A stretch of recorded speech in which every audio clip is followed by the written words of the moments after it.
পরবর্তী বক্তা কলতানের কাছে প্রশ্ন থাকবে যে তোমরাও কি সিরিয়াসলি হুমায়ুন কবিরের কার্যকলাপের দিকে কোট অ্যান্ড কোট নজর রাখছো?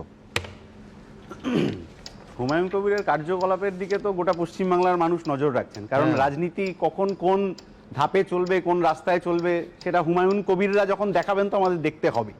এবার কথা হচ্ছে, উনি আজকে আমি দেখলাম, আগের দিন সেকুলার অনেকক্ষণ বলছিলেন, আজকে বলেছেন যে সংখ্যালঘুদের অধিকার আমি সুরক্ষিত রাখতেছি। হুমায়ুন কবির না, প্রথম দিনই বলেছেন যে মুসলমানদের সমস্ত রাজনৈতিক দল ব্যবহার করে, আমার পার্টি মুসলমানদের স্বার্থ রক্ষা করবে এবং আমরা কিং মেকার হব, নির্ণায়ক শক্তি হব, যে অন্তত 90টা আসনে জিতে আমরা দেখিয়ে দেব যে আমরা যাকে সমর্থন করব সেই দলের নেতা বা নেত্রী মুখ্যমন্ত্রী হবে। কোনো অসুবিধা নেই, একদম ধর্মের নামে। পশ্চিমবাংলায় এই যে পরিযায়ী শ্রমিকের যে ঢল, তার মধ্যে একটা বিরাট অংশ সংখ্যালঘু আছেন।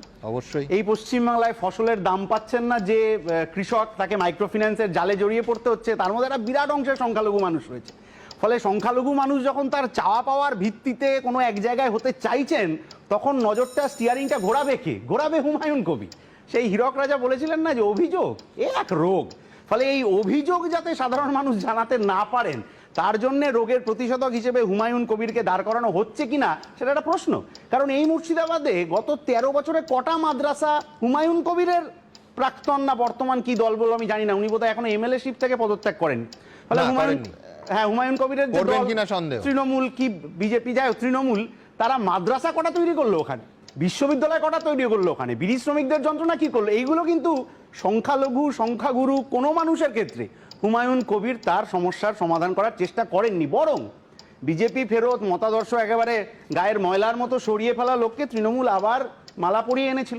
এবার আবার একটা নতুন দল হবে, কি জোট হবে না হবে এই নিয়ে চর্চা হচ্ছে। আমি একটু ওই ফিলারের এতটা ফ্রন্ট ফুটে খেলছো, কোনোদিন যদি বামেদের সঙ্গে সমঝোতা হয়, আমি তো আবার বলছি তখন আবার আর্কাইভ আমায় খুঁজতে হবে। একদম নিশ্চয়ই, আপনি এখনো পুরনো আর্কাইভ খুঁজতে পারেন, যে আর্কাইভের কথাই আমি আপনাকে বলতে যাব। 19 থেকে 21-এর আর্কাইভে দেখবেন দুরন্ত টান উত্তেজনার থ্রিলার।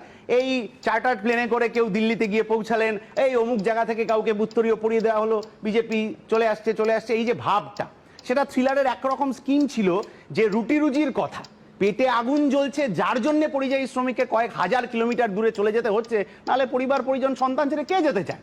ওই পেটে আগুনের যন্ত্রণাটা ঘুরে গেল যে কে কোন দিকে যাবে, কে কোন দিকে যাবে না, কে পারবে কে পারবে না এই লড়াইতে। তাহলে এখন আবার একই ক্যারেক্টার তো হবে না। ব্যোমকেশ একবার যাকে ধরে ফেলেছেন, পরের বার তো কোকোনাথ গুপ্তের মতো প্রতিবার সে ঘুরে ঘুরে আসবে না। কোকোনাথ গুপ্ত ওখানে এসেছিলেন, এবার কোকোনাথ গুপ্তর জায়গায় এসছেন হুমায়ুন কবির। উনি এই চিত্রনাট্যটা আসলে কার জন্য তৈরি করছেন, এই প্রশ্নটা আমাদের খুবই জানার আগ্রহ, সেটা হুমায়ুন বাবুর থেকেও আছে। কারণ এই যে যেখানে উনি মসজিদ করতে পারেন, অসুবিধা নেই। আগের দিন যখন এই চ্যানেলে এসেছিলাম, ধর্মগুরুরা বসেছিলেন, ওনারা যদি মন্দির করতেন, মসজিদ করতেন, কারুর কিছু বলারই ছিল না। কিন্তু যার রাস্তাঘাট করার কথা, যার বিশ্ববিদ্যালয় করার কথা, যার ফসলের দাম কেন পাচ্ছে না এটা নিয়ে লড়াই করার কথা, তিনি যখন অন্য কাজে চলে যান, বুঝতে হয় যে সামনে যা দেখাচ্ছেন জ্যাকেটের ভেতরে অন্য কোন রঙের জামা আছে বা উত্তরীয় আছে, যে উত্তরীয়টা হচ্ছে না। দুজন ধর্মগুরুই কিন্তু বলেছিলেন যে এই মুহূর্তে মন্দির মসজিদ নয়, এক সুরে দরকার হচ্ছে শিক্ষা, স্বাস্থ্য, কর্মসংস্থান। একদম, আমি ওইটাই বলছি। ওনারা যদিও বা বলতেন তাহলে কিছু বলার ছিল না, কারণ ধর্মগুরু তার ধর্ম প্রচার করবেন। কিন্তু যার রাস্তার প্রচার করার কথা ছিল, যে এখানে 100 দিনের কাজটা হবে, কেন টাকা বন্ধ হয়ে গেল, এই প্রচারের বদলে যদি অন্য প্রচার করতে যান, তাহলে ওই বিপদ হয়ে যায় যে এখন আমি বৈধ একজন ভোটার, আমি ভোট দিয়ে কেন্দ্রীয় মন্ত্রী নির্বাচিত করেছি, কেন্দ্রীয় মন্ত্রী সরকারে আইন তৈরি করে দিয়ে এসছে যে আমি অবৈধ। শান্তনু ঠাকুরের সাথে যা হচ্ছে, এই জিনিস আমার পশ্চিমবাংলায় হবে কি হবে না। তাহলে অবৈধ ভোটার যদি আমাকে নির্বাচিত করা হয়, তাহলে আমার জন্য কে বিএসএফ কে ফোন করে সীমান্ত খুলে রাখলো যে আমি চলে গেলাম, আমি আর এখানে জাল রেশন কার্ড বানিয়েছি, কে আমাকে বানিয়ে দিল, তাকে ধরা গেল না, আমি আবার হাঁটি পা করে চলে গেলাম। এই রাস্তায় হয়তো কিছুদিন পরে আমি ফিরেও আসবো।